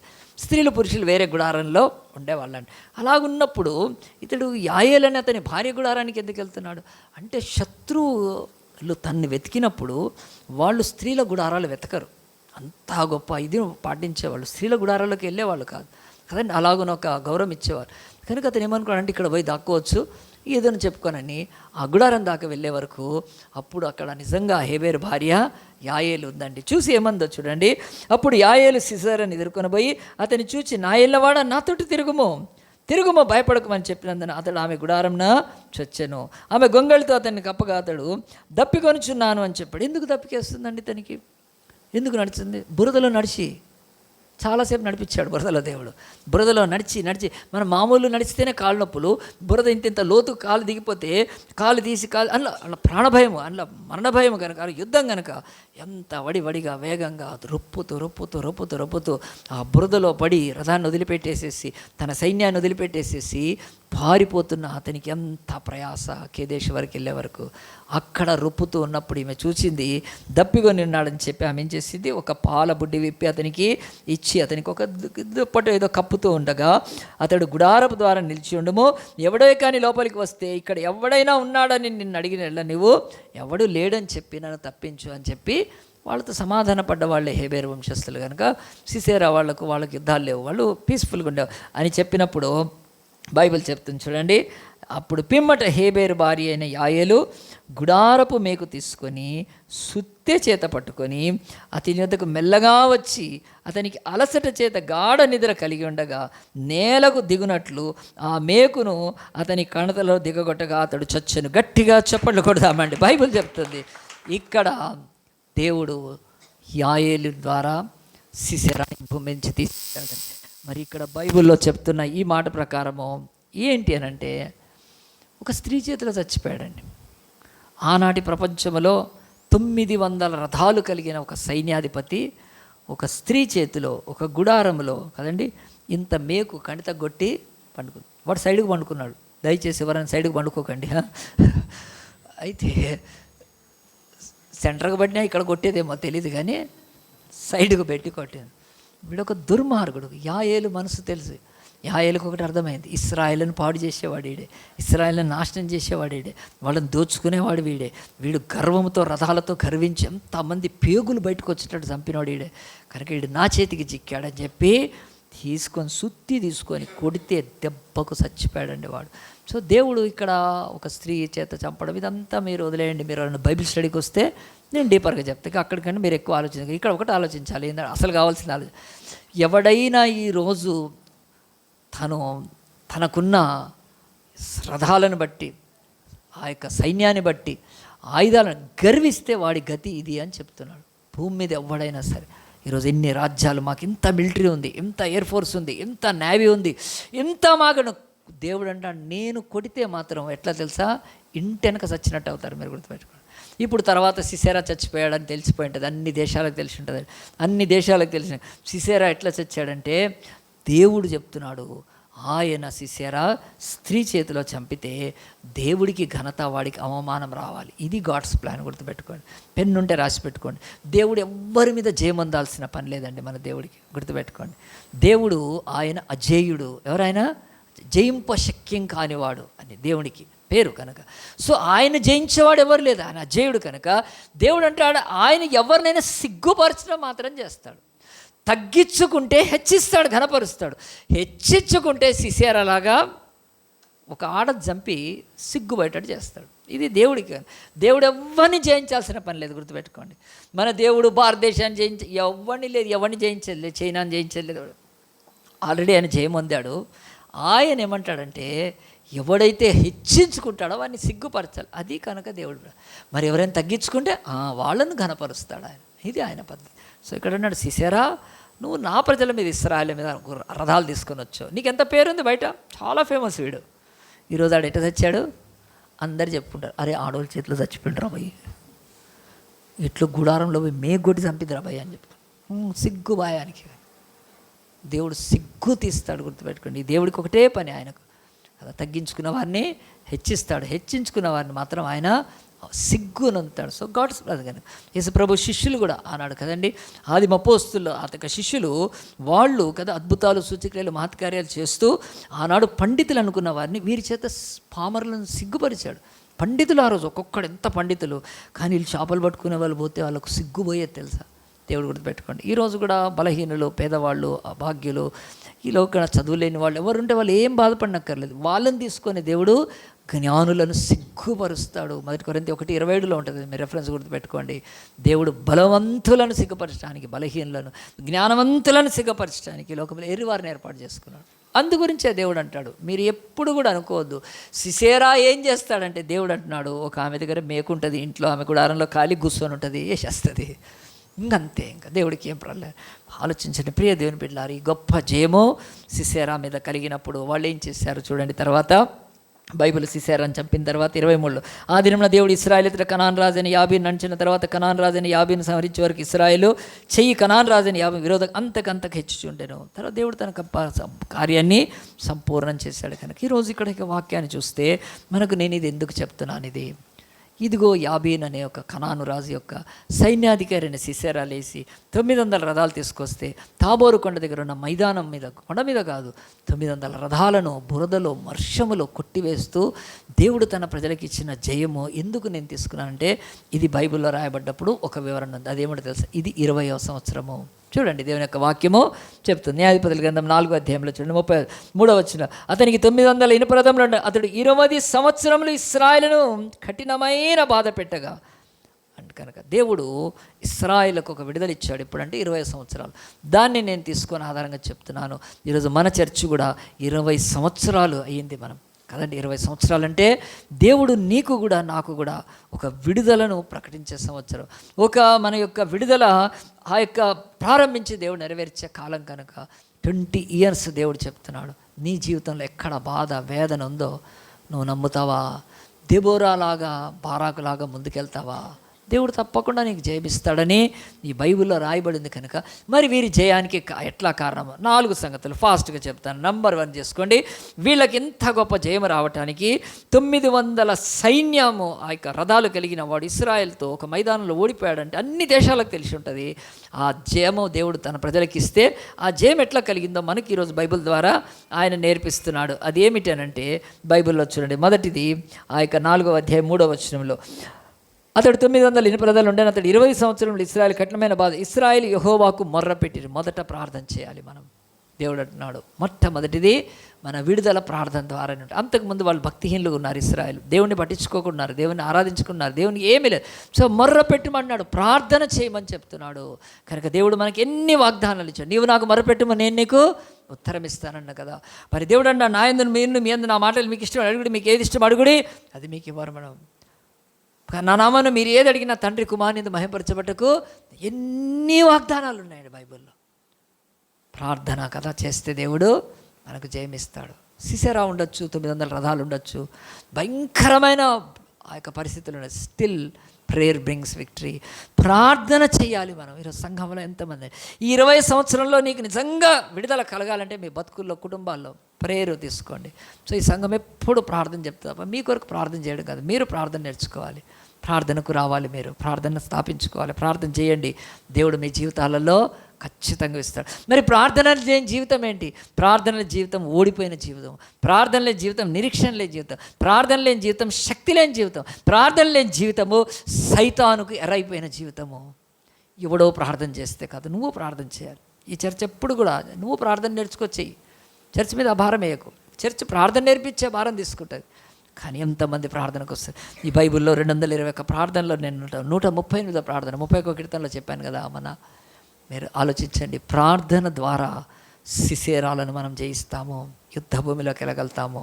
మన బ్రతుకుల్లో ప్రార్థన లేదు. ఈరోజు ప్రార్థన బిజినెస్ అయిపోయింది కదా. అదిగో ఆ యొక్క చెన్నైలో ఉండే ఆయన బిజినెస్ చేసుకుంటున్నాడు. అతను మరి అతని స్థితి ఎలాగున్న దేవుడు ఇచ్చేస్తాడో తెలియదు. డబ్బులు పంపించండి, మేము ప్రార్థన చేస్తాను. ప్రార్థనలు అమ్ముకుంటున్నాడు ఆయన చెన్నైలో ఉండి కదండి. వాళ్ళ బతుకులు అట్లే ఉన్నాయి కనుక వాళ్ళు ఎట్లాంటి వాళ్ళు అయితే ఏమి కాదండి. వాళ్ళకంటే ఇంకెంతోమంది బాబాలు ఒక నయ్యము కనుక ఆ యొక్క డేరా బాబాతో పాటు భయంకరంగా చీకట్లు వాళ్ళు నయ్యం. ఎందుకంటే ప్రార్థన అమ్ముకుంటాడు అతను, చెన్నై అతను పెట్టుకుంటాడు కనుక. ఆలోచించండి, ఇశ్రాయేలు మొర్ర పెడితే దేవుడు బారాకు దెబోరాలను యాయేలు లేపుతాడు కనుక నీ లైఫ్లో. రెండోది చూడండి, ఇక్కడ ప్రార్థన కాకుండా రెండోది ఏమిటంటే, ఇదిగో ఈమె ఆ కాలంలో లప్పిదోదు భార్య అయిన దెబోరా అను ప్రవక్తి ఇశ్రాయేలుకు ఉన్నప్పుడు చెప్తుంది. అంటే రెండవది లేకపోతే ఇక్కడ 6వ వచనంలో అతనితో ఇట్లా నేను 6వ వచనంలో కుమారుడైన బారాకును పిలవనంపించి అతనితో. రెండోది మన ప్రవచనము, దేవుడు వాక్యం వినాలండి. ఈరోజు ఏ సోది మనకు అక్కర్లేదు. దేవుడి వాక్యం కనుక మొదట ప్రార్థన, రెండోది దేవుడి వాక్యం. ఈ వాక్యం ఎవరికి వచ్చిందండి? ఆ రోజు దెబోరా ద్వారా వచ్చింది. ఈరోజు ఒక సేవకుడి ద్వారా రావచ్చు, నువ్వు చదువుకుంటే బైబిల్ నీకు వస్తుంది. చాలామంది ఈరోజు వాక్యం పట్ల ఆసక్తి లేదండి. ఏదో కావాలి, ఏదో ఏమీ కాదు. దేవుడు వాక్కు కనుక అది ఎందు వాక్యం ఉండను, వాక్యమే దేవుడే ఉండను, వాక్యమే శరీరధారి మనకు వచ్చి ఆయన బలియాగం అయిపోయినాక కూడా ఆయన వాక్యం పట్ల నీకు శ్రద్ధ లేకపోతే ఎంతమందికి బైబుల్ స్టడీ ఇష్టం అండి? ఎంతమంది దేవుడి వాక్యం? నీ విడుదల నీ వాక్యంతో ఉంది. నువ్వు వాక్యం వింటే, వాక్యంలో ఆ యొక్క ప్రవచనం వింటే నీ బ్రతుకులో మార్పు వస్తుంది, నీ బ్రతుకులో విజయం వస్తుంది. కనుక పొద్దున్న లేచి ఎన్ని పనులు చేసిన వాక్యం. నేనైతే ఇప్పటికీ లేచి నా దగ్గర ఈరోజు ఫోన్లో బెరియన్ అని వస్తుంది, అమెరికన్ ఒకటి ఉంది, ఒక మంచి ఎంత శ్రేష్టమైన వాక్యం వస్తుంది. ఫస్ట్ నేను అది ముందైతే నా దగ్గర బుక్ ఉండే, మొన్న మా ఇంట్లో సరిదినప్పుడు ఆ బుక్ పోయింది. అది ఒక మంచి బుక్ చదివేవాడిని అండి. ఆ ఇంట్లో పోయింది, ఆ బుక్ ఎక్కడ పోయింది. అప్పటి నుంచి మళ్ళీ నాకు ఏదంటే దేవుడు నాకు ఒక బెరియన్ అనే ఒక సంస్థ వాళ్ళు పంపిస్తాను, పొద్దున్నే చదువుకుంటాను. ఎంత బలం అండి! ఈరోజు పొద్దున్న లేస్తే ఒక 100 మంది వాట్సాప్లో పనికి మారినోడు ఒక వాగ్దానం పంపిస్తాడు. వాడికి ఆ వాగ్దానం అవి డిపెండ్ కావద్దండి. అది చూడండి, చేయండి. ఒకవేళ మీ ఇంట్లో క్యాలెండర్ ఉన్నా లేకపోతే చదివినా ఒక్క వాక్యంతో దేవుడు నీతో మాట్లాడటానికి అనుమతించాలండి. దెబోరా సరళ వృక్షం కింద కూర్చున్నా కానీ ఆమె మనుష్యుల మాటలు వినడానికి ఉండేది కాదండి. మొదట దేవుడు ఏం చెప్తాడు నాకు అని ప్రవక్తి ఆమె దేవుడి స్వరాన్ని వినేది కనుక. మీరు ఏమింటున్నారు? పొద్దున్న లేస్తే ఎన్ని ఫోన్లు, ఎన్ని మాటలు, ఎన్ని మెసేజ్లు. ఫస్ట్ గాడ్స్ వర్డ్ వినాలి కనుక. ఇశ్రాయేలుకి జయం ఎట్లా వచ్చింది? బైబుల్ చెప్తుంది. మనకు దేవుడి వాక్కు అవసరం. మూడోది చూడండి, ఇక్కడ 8వ వచనంలో బారాకు నీవు నాతో కూడా వచ్చి నేను వెళ్ళేదను, వెళ్ళాడు కూడా. మూడోది మనము దేవునికి అసలు కార్యరూపం దాల్చాలి. మొదటిది ప్రార్థన, రెండోది వాక్యము, మూడోది కార్యరూపం. వాళ్ళు ఇంటికాడ కూర్చుంటే, వాళ్ళు ఈ సరళ వృక్షం కింద కూర్చుంటే దేవుడే పోయి సిసెరాతో యుద్ధం ఏం చేయడు ఆయన ఏం చేయడు ఆయన కదండి. ఇప్పుడు నువ్వు ఎంతో ప్రార్థన చేస్తావు, నువ్వు పోయి ఎగ్జామ్ రాయకపోతే ఎట్లా పాస్ అవుతావు? పోవాలా లేదా ఎగ్జామ్ సెంటర్కి? దేవుడు అన్నాడు, యుద్ధ భూమిలోకి వెళ్ళారంటే వాళ్ళు దేవుని యొక్క నామమున క్రియారూపకంగా ఒబీడియన్స్ అక్కడికి వెళ్ళారు. ఒబీడియన్స్ మనం వెళ్ళాలి అక్కడికి కనుక. దేవుడు కూర్చొని ఆయన, నువ్వు బారాకు, దెబోరా నువ్వు సరళవృక్షం కింద కూర్చో, నీ దగ్గరికి జనులు వస్తూ ఉంటారు. బారాకు ఇంట్లో కూర్చొని తబలా పట్టుకొని కొట్టుకుంటూ ఉంటాడు, ప్రార్థన చేస్తూ స్తుతిగీతాలు పాడుతూ ఉంటాడు. సైన్యం అంతా కూర్చొని కదా ప్రార్థన చేయమని చెప్పలేదు, సైన్యము కనుక వెళ్ళాలి అంతే. మీరు నేను ఇచ్చే జయం అక్కడ చూడాలి, ఇక్కడ కాదు. నేను ఈడ వర్షం కురిపిస్తే మీరు కొట్టుకొని పోతారు. ఎక్కడ కురిపించాలి ఆయన? యుద్ధ భూమిలో మీరు అక్కడికి వెళ్ళాలి. చాలామందికి ఒబీడియన్స్ లేదండి ఈరోజు దేవుడి యొక్క మాటలకు. ఈరోజు బ్రతుకులో ఒక ఆర్థిక కష్టాలు ఉన్నాయంటే, నాలాంటి పాస్టర్ అయితే నేను 31 years అని ఇంతవరకు నేను ఎవరిని ఆఫరింగ్ అడగలేదు, ఇంతవరకు అడగలేదండి. నాకు అడగాల్సిన అవసరం కూడా లేదు. ఎందుకంటే నేను యేసుప్రభు నా యొక్క పోషకుడు అని నమ్ముతాను. నేను యెహోవా రాఫాగా నేను నమ్ముతాను. నాకు యెహోవా దేవుడి పేర్లన్నీ తెలుసు కనుక నేను కాదు. గుర్తుపెట్టుకొని, నీ లైఫ్లో ప్రాబ్లము. ఈరోజు 100 మంది పాస్టర్లు నాకు ఫోన్ చేస్తారు, పాస్టర్ మాకు హెల్ప్ చేయమని. నేను ఇంతవరకు ఒక పాస్టర్ని అడగలేదండి. ఈరోజు సేవకులు వస్తే ₹1000 కూడా ఎట్లా? మనిషిని కాదండి, మనం ప్రాక్టీస్ చేయాలి. ప్రాక్టికల్గా నీ కానుక దేవుడికి ఇస్తున్నావా కదా? మరి నువ్వు ఆలోచించుకోను, నీ కానుక నీ సంపాదనలో తీసుకుపోయి ఏం చేస్తున్నావు, ఎక్కడ పెట్టుకుంటున్నావు? శాపంలోకి వెళ్ళిపోతుంది. ఈరోజు అన్యులకు నీకు తేడా లేదు. మనకు 2 బ్లెస్సింగ్స్ ఉన్నాయి, కామన్ బ్లెస్సింగ్, కవెనెంట్ బ్లెస్సింగ్. వాళ్ళకి ఎప్పుడు కామన్ బ్లెస్సింగే. వాళ్ళు దేంట్లో పెడతారండి? బ్యాంకుల్లో పెడతారు, ఎఫ్డీలో పెడతారు, రియల్ ఎస్టేట్లో పెడతారు, షేర్స్లో పెడతారు, ఇంకెక్కడ పెట్టుకొని వస్తూనే ఉంటాయి డబ్బులు వాళ్ళకు. ₹1 అది ఆశీర్వాదం కాదండి. కానీ ఒక పేద బిడ్డ తను తీసుకెళ్ళి ప్రభు రాజ్యం కొరకు ఇస్తున్నారు, అది కవెనెంట్ బ్లెస్సింగ్. దానికి బిహమందు పరమందు బహుమానం ఉంది దేవుడికి. కనుక మన ధన సమృద్ధి చేయగలుగుతాడు. అది ధనం పనికొస్తుంది కనుక. అంత ధనం సంపాదించిన వాడు కోవిడ్లో కుక్కలు కొట్టుకొని పోయినట్టు పోయారు. ఏమైనా పని చేసిందా? ఒక పేదవాడు కదండి, ఒక డోలో కొనుక్కొని వేసుకొని కూడా బతికే బతాడు. ఎందుకు బతాడండి? అది కవెనెంట్ బ్లెస్సింగ్, ఇది కామన్ బ్లెస్సింగ్. కనుక నీ కార్యరూపం దాల్చినంత వరకు ఒకటి చెప్తున్నాను, ఫైనాన్షియల్ ఇంకా హెల్త్ ఏదైనా, నీవు దేవుడి మాట వినాలి. విని దేవుడికి లోబడ్డప్పుడు అప్పుడు దేవుడు నీకు ఏదైనా, నువ్వు అప్పులు పడుతున్నావా, ఏ కష్టాలు పడుతున్నావా, అన్నీ దేవుడికి తెలుసు. నాకేం తెలుసు, పాస్టర్కేం తెలుస్తుంది? వెళ్ళి దేవుడి ముందు పెట్టాలి కనుక. గుర్తుపెట్టుకోండి, ఒబీడియన్స్. ఆఖరిది చెప్పి ముగిస్తాను. 4వది ఏంటి ఇక్కడ బైబిల్ చెప్తుంది, కింద బైబిల్ అంటుంది, వాళ్ళు 13వ వచనం, ఆ యొక్క సిసేరా తన 900 రథములను తీసుకొని వస్తున్నప్పుడు, ఈ 4వదిగా దీన్ని తీసుకుంటే ఫెయిత్. దేవుడు అంటున్నాడు, మా దగ్గర ఆయుధాలే లేవు, కర్రలు ఈటలు పట్టుకొని పోయాలి. అప్పుడు బైబిల్ అట్నే ఉంది. వాడికి ఇనుప రథాలు ఉన్నాయంటే వాడి మీదకి ఫెయిత్ కావాలి. దేవుడు అంటున్నాడు విశ్వాసం. మొదటిది ప్రార్థన నీ లైఫ్లో, రెండోది వర్డ్, దేవుడు వాక్ వినాలి, దేవుడు స్వరం వినాలి, నువ్వు వినాలి. 3వది ఒబీడియన్స్ ఉండాలి. 4వది వీళ్ళు ఏం చేశారంటే ఫెయిత్ ఉంచారండి. దేవుడు మన పక్షంగా యుద్ధం చేస్తే ఆడు ఏ రథాలైనా పోతాయి అని చెప్పి ముందుకు వెళ్ళారు వాళ్ళు భయపడకుండా. సో ఆ ఫెయిత్ అనేది మనలో ఉండాలండి. కనుక ఫెయిత్ మూవ్స్ మౌంటైన్స్ కదా. దేవుడు యేసుప్రభు దగ్గరికి చాలామంది వచ్చేవాళ్ళు. అప్పుడు యేసుప్రభు అడిగేవాడు, ఏమని అడిగాడు? ఎంత తెచ్చావని అడిగేవాడా? ఈరోజు కదా, ఈరోజు పాపం పాస్టర్లు అట్లా తయారైపోయారండి. ఆ వృత్తిలో నేనున్నందుకు నాకే సిగ్గుగా ఉంటుంది, కానీ దేవుడు నాకు ఇచ్చిన పరిచర్యలుగా నేను చేస్తున్నాను. నేను ఒక దగ్గరికి వెళ్తే ఒక పాస్టర్ నాతో పాటు వచ్చాడు. ఇద్దరం ఇంట్లోకి వెళ్ళాము. ప్రార్థన చేసినాక బైబిల్ ఇట్లా చదివాడు కదా, బైబిల్ ఇట్లా పట్టుకొని వేలు తీయట్లేదు ఆయన. ఎందుకు వేలు చదివినాక వాళ్ళకి ఏం చేయాలి? వేలు తీసేసేయాలా లేదా? ఇట్నే పెడుతున్నాడు. ఎందుకు అని చూస్తే వాళ్ళు ఇంట్లోంచి వచ్చారు, ఇట్లా అన్నాడు, వాళ్ళు ఇట్లా పెట్టారు, మూసేశాడు. అడుక్కునే చిప్పన ఇది. 1189 అధ్యాయాలు ఉన్నాయండి ప్రపంచంలో. 3600. ఇది కాదండి ఇది. దేవుడి యందు విశ్వాసం వస్తే ఉంటుంది. కనుక దేవుడు అంటున్నాడు, ఈరోజు మన బ్రతుకుల్లో ఫెయిత్ కావాలి. దేవుడు నన్ను పోషిస్తే ఏమి తిందుమా ఏమి తాగుదుమా అని విచారించకండి కదా. ఆకాశ పక్షులను చూడండి, అవి విత్తవు కోయవు కదండి, అవి సమకూరు, అయినా నీ పరలోకపు తండ్రి వాటిని పోషిస్తున్నాడు. అల్ప విశ్వాసులారని వేసి ఏడ్చేవాడు. అసలు ఆయన నమ్మరండి, అసలు ఎవరు నమ్మినాక. బైబిల్ చెప్తుంది ఫెయిత్తో వెళ్ళాలి మన లైఫ్లో. కానీ 900 రథాల దేవుడు చెప్పాడు కనుక కదా, ఫెయిత్ ఉంచి 900 రథాలను వాళ్ళు నాశనం చేసి గెలిచారంటే మన బ్రతుకులో ఫెయిత్ ఉండాలి. నేను జరిగిన ఒక చిన్న సంగతి చెప్తాను. అది 2008లో మేము ఒక రిట్రీట్ చేసామండి, యూత్ రిట్రీట్ చేసాం. ఎక్కడ చేసామంటే అది గద్వాల్ దగ్గర ఐజా అని ఉంటుందండి. ఐజాక్ రిట్రీట్కి వెళ్ళాం. మేము ఇక్కడ నుంచి 45 మంది 50 మంది బస్సు వేసుకున్నాం. మేము వెళ్ళాక అక్కడ యూత్ రిట్రీట్ స్టార్ట్ అయింది. యూత్ రిట్రీట్ స్టార్ట్ అయినాక 5 వచ్చారు. ఏమైంది? అది హల్లెలూయా రిట్రీట్ అయింది. మాకు సిగ్గు పోయింది కనుక ఎవరు రావట్లేదు యూత్ రిట్రీట్కి. ఆ తర్వాత పిల్లలు ఒక 20-30 మంది వచ్చారు. మా దగ్గర ఉన్న పాప, మన తమ్ముడు ఉపేందర్ వాళ్ళ చెల్లి అనిత ఉండేది, తను వాళ్ళకు సండే స్కూలే చెప్పింది. మధ్యాహ్నం కల్లా ప్యాక్ చేసుకొని వచ్చాం. Utter flop, super flop, pan India flop అయింది. మాకు సిగ్గుపోయింది. సరే ఏం చేస్తాం మరి కదా, వచ్చేసిన తర్వాత అప్పుడు మేము మళ్ళీ నెక్స్ట్ యూత్ రిట్రీట్ కొరకు ప్రేయర్ చేసుకున్నాం. బాగా ప్రార్థన చేసామండి, ఈసారి కాదని చెప్పి. మాకు ఎందుకు అలాంటి అపజయం కలిగిందో దేవుడు బయలుపరిచాడు.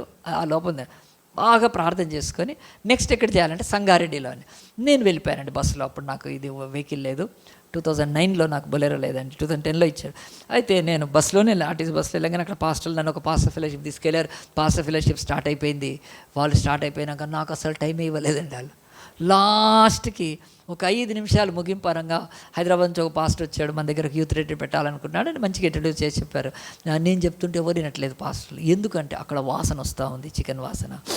కనుక ఈటింగ్ ఈజ్ ఇంపార్టెంట్ కదా. పాస్టర్లు అంటే ఉపవాసం ఉండగలిగాను. ఈరోజు అది క్వైట్ రివర్స్. కనుక ఆకలి ఆకలి ఆకలి ఆకలి, బీపీలు షుగర్లు పడిపోతుంటాయి. కనుక ఏమి దరిద్రం. కనుక నాకేమి లేదండి, నేను 78 అవర్స్ ఉంటాను. నేను ఏం తినకుండా ఉంటాను. దేవుడు ఆ కృప. నేను ఇంజనీరింగ్లో ఉన్నప్పుడు నేను నేర్చుకున్నాను. 3 రోజులు మేలుకునేవాడు. సో అది గొప్ప కాదు, కానీ ప్రాక్టీస్ చేస్తే ఎవరికైనా వస్తుంది. వాళ్ళు ఆకలి అని అందరూ వెళ్ళిపోయారండి. ఇంకా నేను తీసుకొని ఎట్లా అంటే, సరే కొద్దిమంది అన్నారు, సరే తిన్నాక మాట్లాడదామని. అందరూ ఏంటంటే ఇట్లా యూత్ మీటింగ్ యూత్ రిట్రీట్ పెట్టాలనుకుంటున్నామంటే సరే అని చెప్పారు. మరి ఎంతమంది అంటే ఇట్లా ఒక 400-500 మంది కంటే వాళ్ళందరూ పాస్టర్ల చేతులు ఎత్తేసారు. ఎందుకంటే మా దగ్గర అంత పెద్ద మందిరం లేదు, మా దగ్గర పెట్టడానికి లేదని ఎవ్వరు ముందుకు రాలేదని. పాపం నాకు సపోర్ట్ చేసి ఆ యొక్క పాస్టర్స్ వాళ్ళు ఏం చేశారంటే, అయ్యయ్యో అని చెప్పి, బ్రదర్ కాదు చూద్దాం మనం అని చెప్పి ఇంకా నన్ను భోజనం అయినాక అక్కడక్కడ సంగారెడ్డి అంతా తిప్పారండి.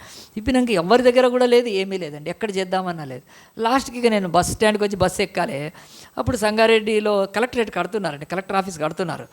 దాని ముందు వచ్చి నిలబడ్డాం, మళ్ళీ మంచి ఆయుధా నిలబడ్డాక వాళ్ళు ఏం చేశారు, పాస్టర్ ఎంత డిసప్పాయింట్ అయిపోయి సంగారెడ్డిలో ఎంత మంచి యూత్ రిట్రీట్ చేయాలనుకుంటే కాకుండా పోద్దా అని చెప్పి వాళ్ళు ఏం చేశారంటే, ఆ సంగారెడ్డి కలెక్టరేట్కి ఆపోజిట్ అనుకుంటే ఒక స్కూల్ ఉంటుంది. అరే వీళ్ళని అడుగుదాం అనుకుంటే, కానీ అది రోమన్ క్యాథలిక్స్. అది అయినా వాటికి ఈ పాస్టర్లు ఇద్దరికి మంచి రిలేషన్ ఉంది వాళ్ళతో. రండి బ్రదర్ని తీసుకెళ్ళారు లోపలికి. వెళ్తే అక్కడ ఫాదర్ ఉన్నాడు. ఆయన మంచిగా రిసీవ్ చేసుకున్నాడు. రండి ఏంటి అని వీళ్ళని అడిగితే, కూర్చొని ఇట్లా బ్రదర్ హైదరాబాద్ నుంచి వచ్చారు, చాలా మంచి యూత్ రిట్రీట్ చేస్తారంటే, ఓకే ఏం కావాలి మీకంటే, మీ స్కూలు మీ ఆడిటోరియము వాడుకోవటానికి ఇస్తారా అంటే, సరే ఓకే అని. మేము ఆడిటోరియం పోతే అది చిన్నది, అది 100 మంది పట్టరు దాంట్లో, స్కూల్ ఆడిటోరియం అది. నేను ఇది కుదరదు కదా ఎట్లా అనుకున్నప్పుడు మళ్ళీ బయటకు వచ్చిన తర్వాత ఆయన ఫాదర్ని అడిగాము. ఆయన మరి ఇట్లా మాకు అదే ఆడిటోరియం లేదు, ఏం చేయాలంటే ఆయన అన్నాడండి, ఇది గ్రౌండ్ ఉంది కదా, మీ గ్రౌండ్ ఓకేనా అంటే వాడుకోండి అన్నాడు. నాకు వెంటనే అనిపించింది, అవును కదా గ్రౌండ్ వాడుకోవచ్చు. అక్కడ గ్రౌండ్ మీద స్టేజ్ కూడా కట్టి ఉంది, స్కూల్స్లో స్టేజ్ ఉంటుంది కదా చిన్నది కట్టి. వెంటనే ఒప్పుకొని మేము ఆయనకు థ్యాంక్స్ చెప్పి వచ్చేసామండి. దేవుని వాకు చెప్తున్నా, ఆ రోజు 2009లో అండి సంగారెడ్డిలో మంచి రిట్రీట్ చేశాం. ఆ రోజు తమ్ముడు వంశీ అనుకుంటే ఎవరు లీడ్ చేశారో నాకు గుర్తులేదు, మరి ఒక లీడ్ చేశారు మన చర్చ్ నుంచి. 67 మంది రక్షణ పొందారు. ఆ రోజు నేను తెలుసుకున్నది ఒకటే, దేవా ప్రార్థన చేసి ఫెయిత్ ఉంచితే నువ్వు ఏ కార్యాలను చేస్తావు. ఆ రోజు నేను ఫీవర్లో వెళ్ళానండి, ఫీవర్లో వెళ్ళాం మేము, DCMSలో వెళ్ళేవాళ్ళం. వెళ్తే ఎంత గొప్ప కృప అండి. అక్కడ వాళ్ళు ఆ మీటింగ్ అయిపోయాక నాకు ఏం చెప్పారు తెలుసా, ఇంతవరకు వీళ్ళు క్యాథలిక్స్ తప్ప ఎవ్వరికి ఇవ్వరండి, నీకే ఇచ్చారండి. గట్టిగా చెప్పాలి కదా, ఎంత హ్యాపీనెస్ అండి. క్యాథలిక్స్ వాళ్ళు ఎంటర్టైన్ చేయరు మన మీటింగ్స్కి. ఇప్పుడు కొంచెము ఉంది కానీ అప్పట్లో ఇప్పుడు మన భారతదేశ పరిస్థితులు అయినా కనుక సంఘం ఐక్యంగా ఉంది. ఈరోజు క్యాథలిక్స్ ప్రొటెస్టెంట్స్ కలిసి వెళ్తున్నారు, ఇట్స్ వెరీ గుడ్ సైన్. కానీ అప్పట్లో మాత్రం కాదండి. దేవుడు ఎంత అద్భుతం అంటే, ఎంత పెద్ద జయమైనా సరే దేవుడు అంటున్నాడు, అది దేవుని బిడ్డల యొక్క కార్యాచరణలో దేవుడు అంటున్నాడు, మీకు విడుదల ఇవ్వటానికి, రక్షణ ఇవ్వటానికి చేసే కార్యము 4 సంగతులు చెప్తున్నాయండి. ఒకటి మొదట ప్రార్థన. రెండవది బైబిల్ స్పష్టంగా చెప్తుంది, నీకు దేవుడు వాక్కు కావాలి, ఎవ్వడి వాగ్దానాలు కాదు, దేవుడు వాక్కు కావాలి. మూడవది నీ జీవితంలో కార్యరూపం దాల్చాలి, నువ్వు ఇంటికాడ కూర్చుంటే కాదు, లేచి వెళ్ళాలి. నాలుగవది ఫెయిత్ ఉంచినప్పుడు నీ బ్రతుకులో ఎదురవుతున్న శిశేరాలను ఆయన తాత మార్చేస్తాడు. నీకు ఈ సంవత్సరంలో దేవుడు విజయం. ఈ శిశేరా, ఈ యొక్క యాయేలు, ఆ యొక్క మేకు, ఆ గుడారం అంతా యేసుక్రీస్తు అండి. యేసుక్రీస్తు లోకానికి వచ్చి శిశేరా తలలో కొట్టే మేకు కడితే కాదు, యేసు ప్రభు ఆయన చేతుల్లో మేకులు కొట్టబడుతుండగా సైతాన్ను సిలువతో చితక కొట్టి చంపేశాడు. వాడికి శక్తి లేకుండా పోయింది. వచ్చాడు వాడు కూడా కాలి నడకన వచ్చాడు. ఎక్కడి దాకా వచ్చాడు? కల్వరి దాకా వచ్చాడు, గొల్గొత్తా దాకా. అక్కడ దేవుడు వాడిని నిరాయుధులుగా చేసి చంపేసేసాడు. యేసు ప్రభు నిరాయుధులుగా చేశాడు. శిశేరా రథాలు, శిశేరా ఆయుధాలు అన్నీ నిరాయుధాలు కదా. వాడు పోయి పాపం అలసిపోయి పండుకున్నాడు, ఏమీ లేదు. ఒక స్త్రీ అలాగున కొట్టింది. ఆ స్త్రీ సంఘము, గట్టిగా చప్పట్లు కొట్టండి, బైబిల్ చెప్తుంది స్త్రీని సంఘంగా పోల్చాడు. సో అంటే అలాగున బలహీనరాలనుకుంటే దేవుడు, ఈ లోకపు సైతాన్ని నా గుడారంలో చంపేస్తాను నేను. ఇది అన్నీ కూడా బైబిల్లో మిస్టరీస్గా రాయబడతాయి, అంటే మనము తెలుసుకోవాలి. కానీ దేవుడు అంటున్నాడు, మన లైఫ్లో శిశేరా ఎవరు? అందరం తల్లు వంచుతాం, కళ్ళు మూసుకుందాం, ప్రార్థన చేసుకుందాం. దేవా, నా బ్రతుకులో యాబీను అనే కనాను రాజు ఏలుబడి 20 years నుంచి ఉన్నట్టుగా ఇశ్రాయేలు మీద మా బ్రతుకులో నాయన ఒక భయంకరమైన సమస్య మా బ్రతుకుల్లో వేలాడుతుంటే 20వ సంవత్సరం విడుదల కదా ప్రభా, నీ ప్రజలకు ఎంత గొప్ప విడుదల ఇచ్చావు అన్నాడు. నా బ్రతుకులో, మా బ్రతుకులో, మా కుటుంబంలో కూడా దయచేయి నాయన. మేము నమ్ముతున్నాము నువ్వు మంచి దేవుడో ప్రభా. నీ బైబిల్లోని కథలు అవి కట్టు కథలు కాదు నాయన, పుట్టు పురాణాలు కాదు ప్రభా, ఇతిహాసాలు కాదు ప్రభా, నోటికి వచ్చినట్టు ఊహించినట్టు రాసినవి కాదు కదా నాయన. ఇవి పురాణాలు కాదు నాయన, ఇవి ఇతిహాసాలు కాదు, ఇవి గాథలు కాదు, కట్టుకథలు కాదు దేవా. ఇది ప్రపంచంలో నీ శక్తి మానవుల విడుదల కొరకు ఇచ్చింది చూపించడానికి. యాబీను యొక్క రాజ్యాన్ని ప్రభా, దెబోరా అనే ప్రవక్తి ప్రభా నాయన బారాకుని తీసుకొని వెళితే ఎంత గొప్ప తెచ్చా. ఈరోజు ఇనప రథాలు మా బ్రతుకుల్లో ఎక్కడ మమ్మల్ని చితక కొడుతున్నాయో, ఇనప రథాలు లాంటి బాధలు మా బ్రతుకుల్లో మమ్మల్ని నలగొడుతున్నాయో, యేసయ్యా నీ చేతుల్లో ఇనప మేకులు అనుభవించి మాకు విడుదలిస్తున్నావు దేవా.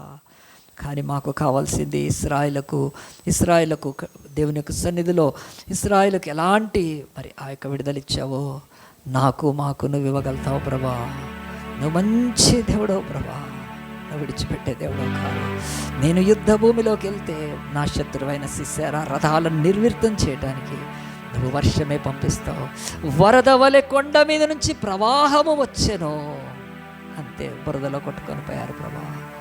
నా శత్రువుని జయించడానికి నాకు శక్తి చాలదు ప్రభా, నీలోనే. కానీ ఇశ్రాయేలు వలె నేను కూడా 20వ సంవత్సరంలో 20 ఏళ్ళు బాధపడి, 20 ఏళ్ళు దుఃఖపడి, 20 ఏళ్ళు సైతాను పీడన కింద ఇశ్రాయేలు ఎలాగున ప్రార్థన చేసి వారి దేవుని వాక్కును విని ఆ వాక్కుకు లోబడి విశ్వాసంతో వెళితే మన బ్రతుకుల్లో ఎంత శిశేరా అయినా హతమార్చబడతాడు.